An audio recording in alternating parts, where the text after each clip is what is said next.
tanghali na. May singa na dyan.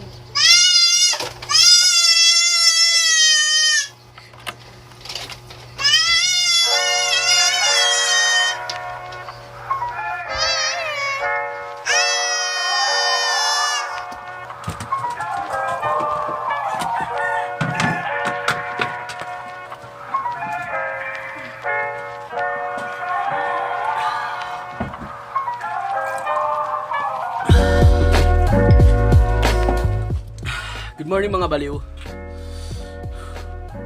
Ano kaya magandang content?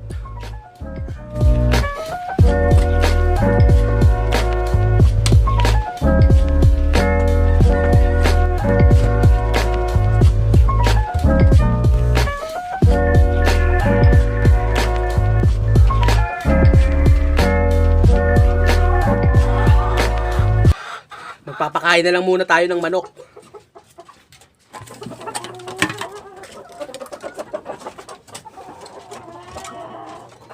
Oh, magsikain na kayo.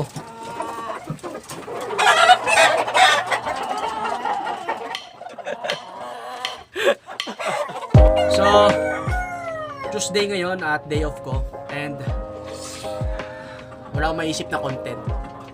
So, basically, kung isa ka sa mga may YouTube account, may YouTube channel, kung isa ka sa mga video creator, sa mga content creator, alam mo yung feeling na nakakabuang mag-isip ng content. Taka yung mga manok to, ang hiingay. Stop!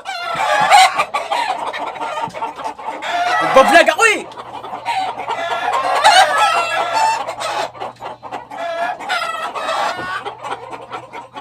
They ask you how you are, you just have to say that you're fine, and you're not really fine. You just can't get into it because they won't. Etong mga manok na to, talagang nagsasadya eh. Kung kailan ako magsasalita, tsaka sila mag-iingay eh. Malupit doon, sabay-sabay pa sila. Siguro iniisip nila, ginagago mo kami mag-iingay kami pag magsasalita ka. Pasalamat kayo, mahal kayo ng tatay ko. Kundi pagsasakaling ko kayo. Balik tayo sa topic. Ano-ano nga ba yung mga pwede pang i-content? Sa totoo lang, madami. Kaya lang, nakakabuang isipin kung ano ba yung gagawin mo. So, madami naman sigurong pwedeng i-content. Katulad ng maglaba sa loob ng bahay kasi ayaw mo makita ng ibang tao na under ka ng asawa mo. O kaya naman, maghugas ka ng napakadaming hugasin kahit isang plato lang naman yung kinainan mo at naubusan ka ng ulam, ikaw pa din yung pinaghuhugas nila. O kaya naman, pwede kang magsaing basta huhugasan mo lang ito ng maigi at tatansyahin mo hanggang sa himpapakyo. O kaya naman ay pwede kang maglaro ng kotse-kotsihan at pagbundulin mo silang lahat. At magkunwaring walang kinalaman doon at kunwari ay hindi mo sinasadya. Pwede ka ding manood ng mga gagong videos kagaya nito na feeling magaling sa pagkanta hanggang sa binato siya ng pichelaray ang sakit sa pulsa bibig. Yeah. At pwede ka ding mag-toothbrush ng mag-toothbrush ng mag-toothbrush ng mag-toothbrush. Tapos ay wag mong iluluwa yung bula. Lunukin mo kagaya nito. Wow, yummy. At pwede ka din mag-shadow boxing kagaya ni Kid Kulafu na kagaya niyan left and right. Yeah, at pwede mong pagsamahin yung sayaw kagaya ng Watch Me Whip, Watch Me Nene at biglang magdadab. Wow, wow. At pwede ka ding maligo ng kalmado na hindi sumisigaw.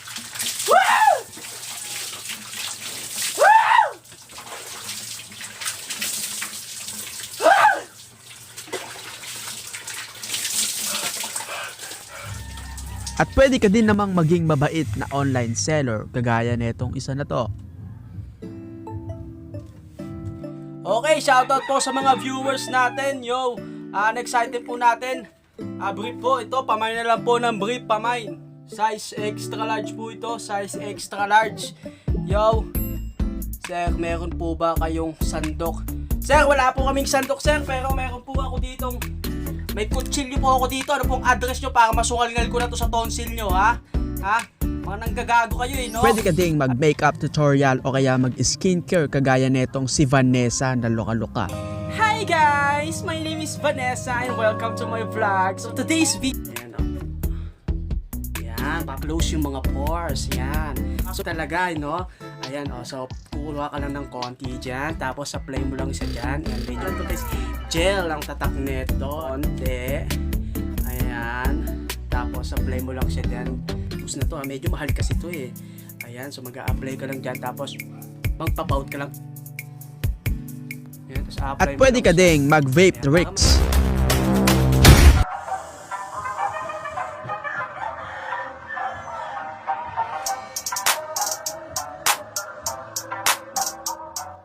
At pwede ka ding mag-skateboard tricks.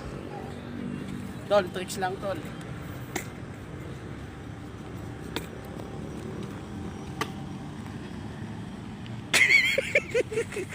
At pwede ka ding sumayaw kasama ang mga tropa mong baliw. Nadiri magmaluad ako tahong makarog-karog ang tahong. At pwede ka ding magluto at makipaglaban sa talsik ng mantika.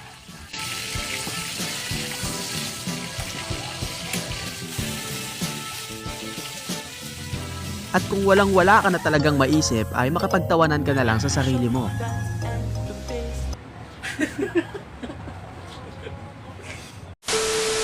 Kung umabot ka hanggang dito sa dulo ng video na to, maraming salamat sa iyo. At etong last clip na ito ay makikinig tayo ng isang motivational speech galing sa isang legendary na si Stanley. Let's go! If you have an idea that you genuinely think is good, don't let some idiot talk you out of it.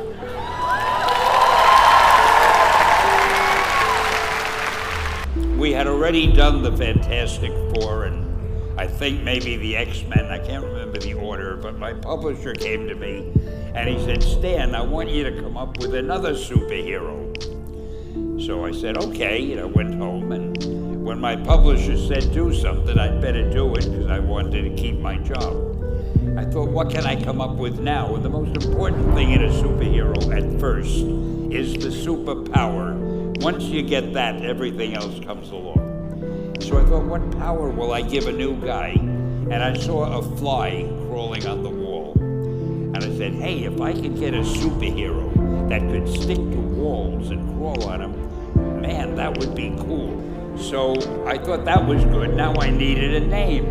So I thought, well, let's see, Fly Man, Mosquito Man. I got down to Spider-Man. Spider-Man. It just sounded dramatic. So, okay, I had my hero, I had his power, his name, and then I figured just for fun, I'm going to give him personal problems. Because except for you people who are that your lives are perfect, but most other people have personal problems. And then I thought I'd make him a teenager, because there were no teenage superheroes that I knew of at the time. So armed with all that wonderful material, those great ideas, I ran into my publisher's office and I told him. This was my reaction, the reaction he gave me. Stan, that is the worst idea I have ever heard. First of all, and he started to give me his, because he's a very logical man, very intellectual. First of all, people hate spiders, so you can't call a hero Spider-Man. You want him to be a teenager? Teenagers can only be sidekicks. And you want him to have personal problems? Stan, don't you know what a superhero is? They don't have personal problems. Well, I left the office disappointed, but obviously a much wiser man. And I couldn't get Spider-Man out of my system. So we were about to kill a magazine. I think it was called Amazing Fantasy. It wasn't selling well, and we were sending the last issue to press. When you do the last issue of the magazine, nobody cares what you put in it because the book is dying. Just to get it out of my system, I put Spider-Man in Amazing Fantasy, feature him on the cover, forgot about it. A month later, all the sales figures came in. My publisher came racing into my office. Stan, you remember that character we both loved so much, Spider-Man? Let's do him as a series. Now, why am I telling you this? Besides the fact that I have to kill a little time. If you have an idea that you genuinely think is good, don't let some idiot talk you out of it.